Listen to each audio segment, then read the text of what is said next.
In our skims and ripoffs, you've probably heard of email phishing scams, but criminals are getting smarter and the phony emails harder to spot. CNBC's Andrea Day shares a warning for both individuals and the companies that they work for. Scammers can pretend to be anyone they want in email, even the President of the United States of America. Dear Andrea, I wanted you to be the first to know that my administration will be sending your relief check to you via direct deposit. Sending message sent. And here it is, right in my inbox. It says Donald Trump, and it's from a legit White House domain. But it's a fake, crafted by Dylan Tweeney, who works for security company Valamail. This really comes from the real White House domain. It may not be exactly what the president uses when he really sends email, but it's indistinguishable from any legitimate email sent from whitehouse.gov. Tweeney says convincing digital impersonations usually include a phishing attempt, a way to bait the recipient to share information with a scammer who can then use it for financial fraud.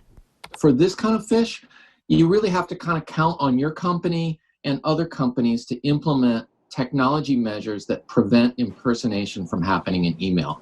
He says there's a free technology for that called DMARC, or domain-based message authentication. It's an email authentication and reporting protocol that ensures only authorized senders can send emails from a domain. But if they're not using it fully correctly, the spoofing can still happen. Leaving, he says, some major organizations and businesses exposed.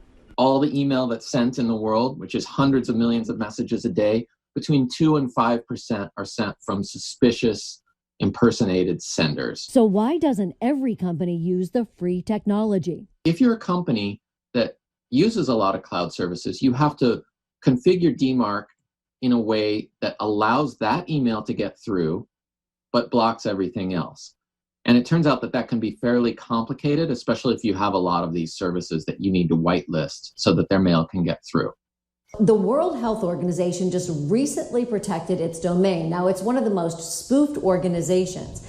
According to Tweeney, most U.S. government domains are now protected by DMARC after a DHS directive was issued in late 2017. It appears whitehouse.gov is still not in compliance with that directive. I'm Andrea Day, CNBC. The IRS is also reminding taxpayers to be on guard against tax fraud and other related financial scams related to the COVID-19 pandemic. Still to come on Valley News Live at 6, how the coronavirus pandemic could be to blame for a new wave of quarantine babies.